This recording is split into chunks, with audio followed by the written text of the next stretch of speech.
Welcome to Menopause Yoga, your holistic guide through this river of change. Today we're going to talk a little bit about nutrition, what we call nourishing sustenance, also known as food.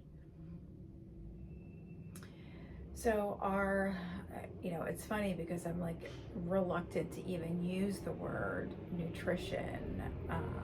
There's so much weight uh, and toxicity and just a broken relationship between food and nourishment, especially as it relates, especially with women, and the way that we're marketed to and the messages that we receive and then internalize. And so, I'm just speaking from my own experience, that I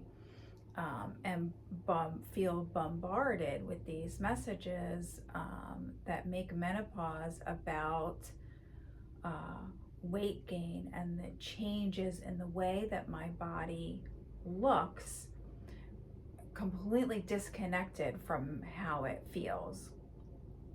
And so that's a whole that's a whole aspect of the navigation, is like the difference in the way my body feels and how I feel about my body. Because one thing that became very present for me was my relationship with vanity. So I was always aware that I had, a little vanity, right? Vanity, meaning that like I care about how I look and that I do have some identification.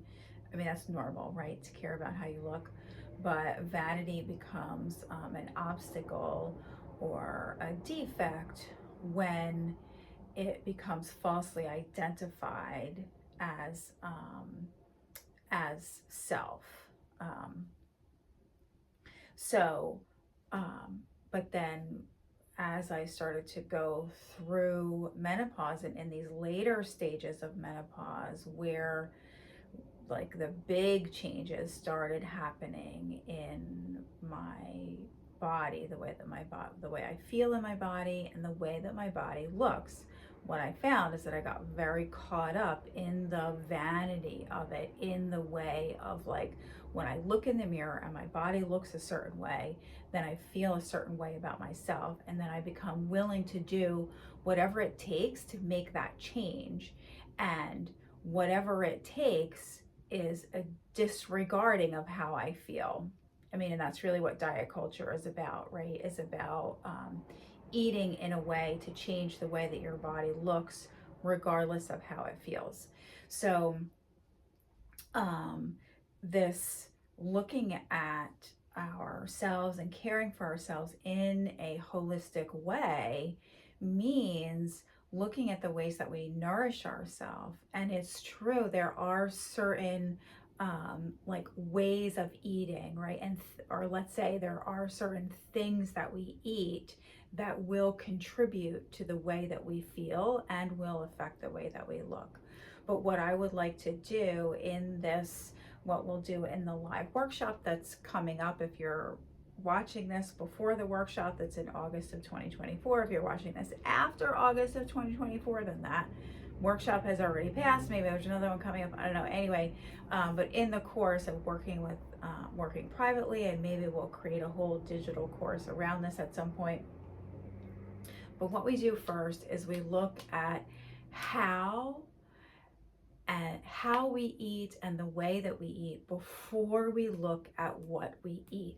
Because no matter how you're tracking, or like how much fiber you're eating, how little sugar you're eating, all of those like details of the like what you're ingesting,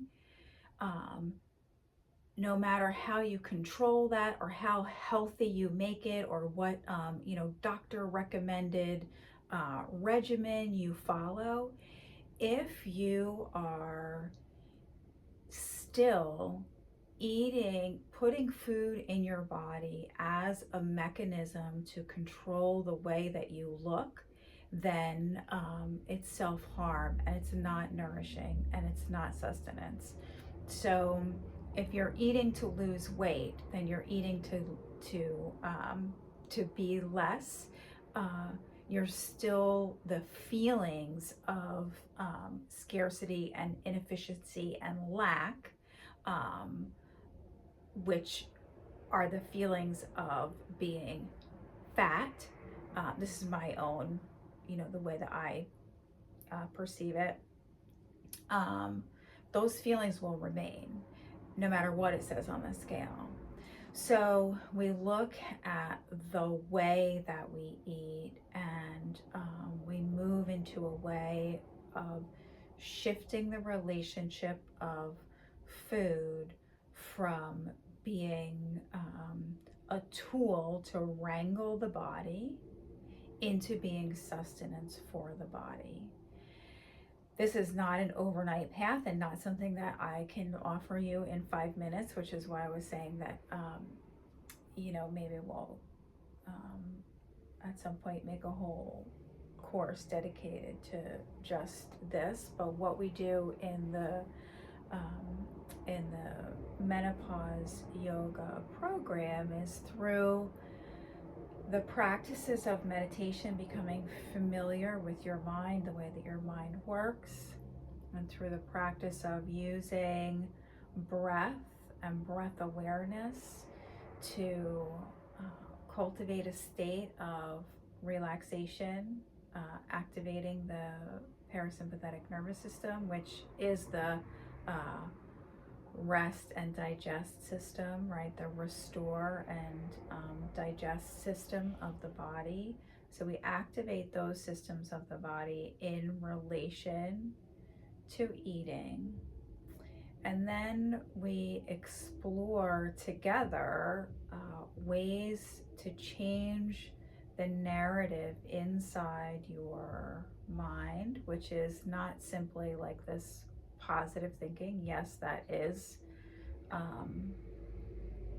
helpful, but using a variety of ways of either the affirmations, which are things like, you got this, like when you speak to yourself in the third person, the intentions, I am safe, the I am statements, and then also the commands to the non-conscious mind, which is simply feel satisfied, feel complete.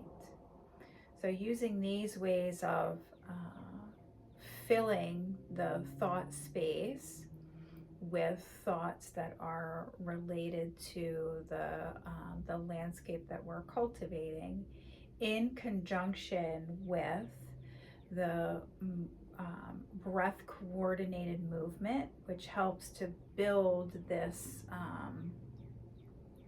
it builds the connection between breath and mind. So the breath and the mind are friends,